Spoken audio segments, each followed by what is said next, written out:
Salut à toutes et à tous, on se retrouve pour une vidéo rapide pour les Black Friday, pour vous guider parmi les objets que j'ai achetés qui pourraient être intéressants au Black Friday. J'avais dit que je vous ferais des vidéos, je vous les fais. Là on va parler domotique et surtout objets Zigbee compatibles Home Assistant. Il y a à boire et à manger, il y a du bon, il y a du mauvais, comme on dit. On est parti, let's go, let's go, let's go, let's go, let's go.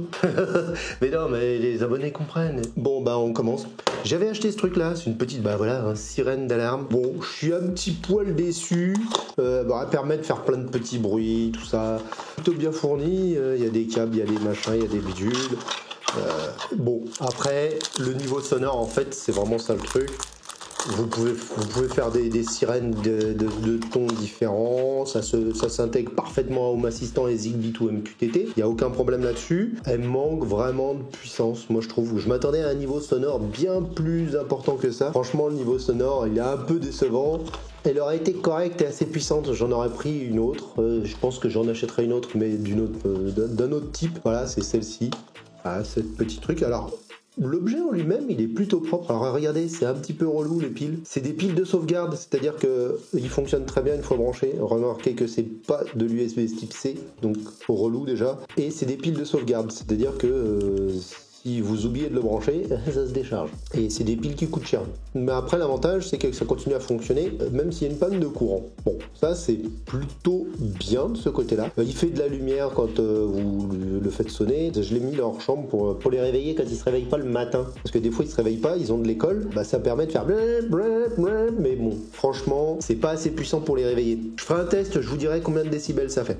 D'accord? Je suis assez déçu du niveau sonore. Bon, pour le reste, c'est une petite sirène, hein, ça fait... En fait, ça fait pas plus de bruit qu'un Google Nest Home en quelque sorte, hein. Franchement, ça crie pas bien fort. On va aller sur un domaine très important. Ça, je vous les avais largement déconseillé, tous ces petits capteurs là. Vous voyez que c'est exactement le même dôme. En fait, je pense que l'électronique, elle doit pas être loin d'être la même. Ça, c'est un Sonoff, je crois, celui-ci. Celui-ci, c'est plus ou moins sans marque. Vous les trouvez un peu partout sur AliExpress, ça se trouve sans aucun problème. Franchement, ceux-là, je vous les déconseille. Le premier jet de pile dure assez longtemps. Et après, quand vous changez les piles, ça bouffe de la pile, mais moi je sais pas, puis des problèmes de déconnexion dès qu'ils sont tombés en panne. Vraiment, niveau fiabilité, j'en ai plus un seul de ceci, de cela, de ceci, cela. Ils sont pratiquement tous tombés les uns après les autres en carafe. Les trucs pas chers de chez AliExpress en tant que capteur de mouvement, parce qu'il y a certaines choses qui sont en Zigbee mais qui sont correctes, hein. Tout ça c'est que du Zigbee, cela je vous les déconseille. Après, dans les capteurs de mouvement, vous avez les Aqara. Je les trouve très bien, et niveau fiabilité, tout ça, ils sont pas trop mal. Alors j'en ai un qui est tombé en carafe, ça m'énerve, vraiment. Ça coûte beaucoup plus cher. Vous avez deux types, vous avez le Aqara le normal et le Aqara P1 qui a deux piles. Ça c'est le normal. J'en ai un autre avec deux piles, donc il est un petit peu plus épais sur la base, il dure beaucoup plus longtemps au niveau des piles. Par contre, ça dure beaucoup plus longtemps. Par contre, de temps en temps, ça m'arrive d'avoir des petites déconnexions et le truc disparaît. Enfin, c'est pas petite déconnexion, le truc n'apparaît plus dans Home Assistant et Zigbee to MQTT et c'est une galère. T'es obligé de le réappairer, mais il y en a un, j'ai mis une demi-heure à le réappairer, il voulait pas. J'avais beau le remettre en mode d'appairage, il y a un petit bouton, celui-ci c'est sur le côté, sur le P1 c'est derrière. Vraiment une galère. Une fois que c'est désappairé, à réappairer, il y en a un, j'ai jamais réussi à le réappairer. Et après, la pile est super galère à enlever. Il y a un mec qui a fait un tuto sur internet là-dessus. Carrément, on est obligé de faire des tutos pour enlever les piles, tellement c'est un petit peu contraignant et casse-bonbon d'enlever les piles sur ces trucs-là. C'est quand même largement un cran au-dessus de cela, hein. Mais franchement, je suis quand même encore déçu. J'ai pas trouvé de capteur de mouvement comme ça qui me convienne vraiment. Ça, voilà, je suis toujours pas satisfait non plus à 100%. Bah, entre autres parce que j'en ai un qui est tombé en carafe. Il se désappaire et on est obligé de les réappairer. Ça marche très mal quand il s'agit de les réappairer. En Zigbee, souvent il y a des choses qui se désappairent, mais en général, voilà, bon, on appuie un petit peu sur le bouton de réappairage, bon, en 5-10 minutes, on arrive à les réappairer, même quand c'est un petit peu capricieux. Mais là, ceux-là, il y en a un, vraiment, il n'a pas voulu. L'autre, il s'est remis en route, tant mieux.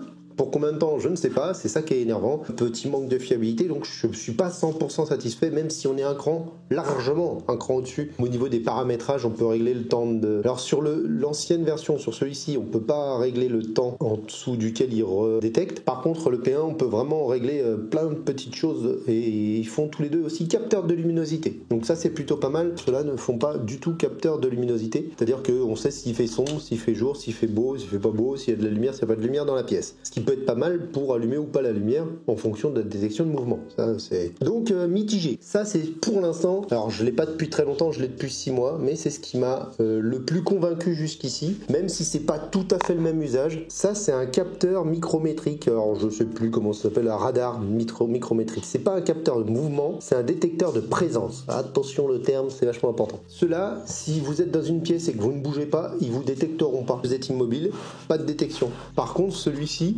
j'en ai un là-bas. Donc il y a Aqara qui fait un petit peu la même chose, mais beaucoup plus cher. Celui-là, on le trouve à 15-16 € sur AliExpress. Et alors, il est vraiment bien foutu. L'inconvénient, c'est que c'est pas sur pile. Alors, c'est un avantage ou un inconvénient. Vous voyez qu'il est aimanté, vous pouvez l'orienter facilement. Il est vraiment bien fait. Alors, par contre, voilà, toujours l'alimentation. Ça capte jusqu'à, je dirais, 5-6 mètres dans ces eaux-là. Et surtout, voilà, si vous ne bougez pas, il vous détecte quand même et ça change la vie dans certains usages. C'est-à-dire dans la cuisine, si tu es en train d'éplucher les pommes de terre, les autres vont pas vous détecter, que celui-ci va vous détecter. Pour l'instant, j'en suis très satisfait. J'ai eu à un moment effectivement un petit souci quand même où il me faisait des faux positifs, ou je sais plus, il détectait tout le temps quelque chose. Puis bon, ça a fini par se régler plus ou moins tout seul, j'ai pas trop compris pourquoi. Les détecteurs de présence, je trouve ça beaucoup plus efficace que les détecteurs de mouvement comme j'avais précédemment. Aqara, c'est eux qui ont lancé le premier détecteur de présence. Je sais qu'il est super bien, mais par contre il coûte très cher, vaut 2 fois plus cher que celui-ci, hein. Donc à vous de voir. Ensuite, un autre truc qui m'a posé énormément de problèmes, je vous en avais déjà parlé dans une vidéo, c'est les interrupteurs. Alors attention, parce que des fois il y a des interrupteurs, il y en a certains qui se mettent sur prise électrique comme un interrupteur classique. Ceux-là, j'ai jamais eu aucun souci avec, c'est des Mose, je crois, j'ai des Mose effectivement. Et alors ça, c'est plus ou moins des télécommandes. Je vais avoir celui-ci. Ceux-là, c'était un gouffre à piles. Ils se déconnectaient pas spécialement, mais par contre, je changeais les piles tous les mois, quoi. Le premier jeu de piles fourni avec, il a duré longtemps, et après les autres piles, c'est des piles 3250, enfin, c'est des grosses piles, et ça mangeait une quantité de piles phénoménale. Je les ai changées. Ce coup-ci des Aqara, avec lesquels je suis pleinement satisfait. Les piles durent vraiment bien, largement suffisamment, je dirais 1 an, sans aucun souci. Ils sont fiables, j'ai pas eu de déconnexion, ils s'appairent parfaitement. Tout ce que je vous mets là, il n'y a aucun souci avec Zigbee ou MQTT, il y a 0 souci, tout fonctionne bien. Pour le coup, Aqara, par rapport à tout à l'heure où je vous disais, attention, il est un petit peu de temps en temps capricieux, on va dire, voire il veut pas s'appairer. Lui, j'ai aucun problème. Il marche très bien. J'en ai un à 2 boutons et un à 3 boutons. Les deux sont super. Le Mose en télécommande, ne prenez pas, je vous le déconseille. Voilà, trop de bouffage de piles. Par contre, en version, ça je crois que c'est la version pas télécommande, c'est la version qui se branche à la place d'un interrupteur classique. Ils sont très bien. J'ai aucun reproche à leur faire. Mose, c'est pas mal, hein, c'est comme Sonoff, c'est très correct. Mais il y a des choses qui sont moins bien que d'autres. Voilà, il y en a certains que je vous dis qui m'ont bouffé des quantités de piles. En tant que télécommande, je vous conseille de prendre du Aqara. Après, vous allez avoir tout ce qui est un petit peu interrupteur et tout ça. Tiens, bah voilà, j'avais la boîte. Ça c'est, regardez, ça c'est le P1 et ça c'est l'ancien. Vous voyez que la base, elle est beaucoup plus grosse sur le P1 parce que bah, vous pouvez mettre 2 piles dedans. Il est pas mal, hein, le P1, mais voilà, beaucoup plus cher aussi, hein, beaucoup plus cher. Je voulais vous parler ensuite de tout ce qui était interrupteur et switch et tout ça. Alors vous avez ces trucs là, hein, vous pouvez essayer de les intégrer dans des prises électriques, c'est un peu galère. Il y en a certains, je les ai dans des boîtiers qui me commandent des interrupteurs, qui me commandent des ventilateurs, des choses comme ça. Moi je les utilise avec les détecteurs d'humidité. Je branche quand le détecteur d'humidité détecte un taux d'humidité un peu important, par exemple, paf, je vais mettre en route la hotte ou un ventilateur. Vous pouvez utiliser 2 appareils avec celui-ci. Donc j'en ai plusieurs et ces petits trucs là, vraiment niveau fiabilité, ils sont vraiment bons. C'est vraiment top, pas de soucis, ça marche plutôt bien. En fait, tout ce qui est surprise, globalement, ça marche plutôt bien.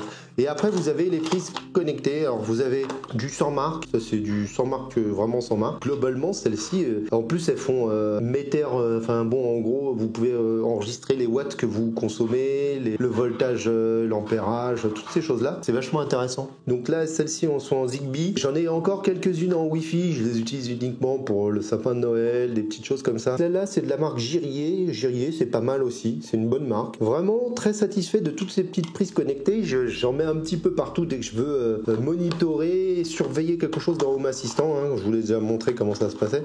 Et j'en ai une ou deux qui sont tombées en carafe sur le lot, mais au bout de quelques années quand même. Hein, au bout de quelques années. C'est pas si mal que ça. Toutes ces prises-là, moi, j'en suis content et ça me voilà, surtout pour monitorer puis commander des petites choses, c'est vraiment pratique. Il y avait ça aussi. Alors les lumières, moi je trouve qu'elles sont pas si mal. Alors ça vient de chez Lidl ces trucs-là. Les bandeaux LED Lidl connectés, ils sont pas mal. Franchement, ils font le taf. J'ai pas eu de souci avec, ils se sont jamais déconnectés. Les ampoules non plus, elles se sont jamais déconnectées. J'ai aussi des trucs détecteurs de mouvement et ampoules de chez Ikea. Vraiment, elles sont top. Les ampoules de chez Ikea, toutes mes ampoules sont de chez Ikea et j'ai zéro souci. Le gros inconvénient de ces trucs-là, c'est qu'ils sont énormes. Le capteur de mouvement, d'ailleurs celui de chez Ikea, le capteur de mouvement, il est énorme aussi. Hein. Je vais pas vous le déconseiller, ça dépend de quel endroit vous allez le mettre. Ils sont pas chers, mais par contre, il est très gros et la prise connectée, elle est monstrueusement grosse. Ouais, j'ai été vous la chercher, elle est carrément énorme. Franchement, je vous la compare à une autre. Tu mets celle-là à l'intérieur, vraiment. Ça, quand vous mettez dans une multiprise, vous pouvez même pas mettre quoi que ce soit à côté. Alors que celle-ci, l'avantage, c'est que dans une multiprise, ça prend beaucoup moins de place. Et celle-là, fait pas monitoring de courant. Voilà. Donc, bof, les trucs Lidl, ça m'a permis de rentrer dans la domotique. Mais au final, sachez que c'est gros et que c'est les lourdes en plus. Vous avez compris. Je vous les conseille pas de ouf. Et enfin, le dernier point que je voulais aborder, c'était les capteurs de température et d'humidité. Alors, celui-là, il est mignon, il y a un petit thermomètre qui est dessus.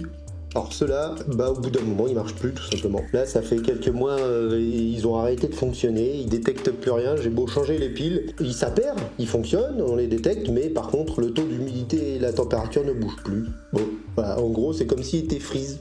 Je sais pas. Durée des piles est pas énorme. Je suis en train de remplacer tous ces trucs là parce que j'en ai plusieurs. Donc ça coûte 5-6 € hein, sur AliExpress. Je suis en train de les remplacer par des objets un peu comme ça. Et j'en suis beaucoup plus satisfait. Déjà on voit s'il fonctionne tout de suite. Au premier coup d'œil. Ça évite d'ailleurs d'aller sur Home Assistant. Vous voyez le taux d'humidité qui est bien trop important chez moi. Et vous voyez s'il est connecté au réseau. Là il est en Zigbee. Hein. C'est bien du Zigbee. C'est un signe Wi-Fi mais c'est bien du Zigbee. Il se met dans mon Home Assistant sans aucun problème. Et j'en suis super satisfait. Ça mange un peu de la pile. Mais l'avantage c'est que c'est des piles que vous trouvez chez Action sans aucun problème. C'est des piles AAA, triple A. Donc voilà, celui-là est pas mal. Et alors celui-là, le dernier que j'avais commandé, j'en suis encore plus satisfait que celui que je viens de vous montrer, tout simplement parce que bon, c'est pareil, le jeu trouve un petit peu plus petit, plus esthétique, peut-être un poil plus joli, mais l'avantage de celui-là, c'est que d'ailleurs ils affichent pas du tout la même chose, c'est assez étonnant. Et il y en a certains en fait, ils mettent un certain temps à se mettre à jour. Celui-là c'est bien parce que si vous appuyez sur le bouton, il se met à jour instantanément. Voilà, là il s'est mis à jour. Vous voyez, le taux d'humidité a augmenté pour l'autre il est à 69, je suis à 65. Et le gros avantage, c'est que celui-là, vous pouvez l'étalonner dans Home Assistant, c'est-à-dire que vous pouvez lui dire, si par exemple là, je les mets l'un à côté de l'autre, je dis celui-là c'est le maître, et puis je veux que celui-là il colle. S'il faut rajouter 3 degrés, tu fais plus de 3 degrés. Ça permet de régler tous ces capteurs, que ce soit la température ou l'humidité, à la même chose. Voilà, en gros, vous les mettez les uns à côté des autres et ça permet d'avoir les mêmes valeurs sur tous. Franchement, très content. J'ai payé ça 4,19 €. Alors attention, faut en profiter, c'est sur AliExpress, je l'ai pris sur les commandes groupées. Quand on prend en commande groupée, il t'en propose un, vraiment pas cher. Très satisfait de celui-ci pour l'instant, hein, ça fait 2 semaines que je l'ai, donc celui-là, ça fait quand même 1 an et demi que je l'ai, il fait toujours le taf. Ceux-là, ça fait 2 ans, ils sont morts.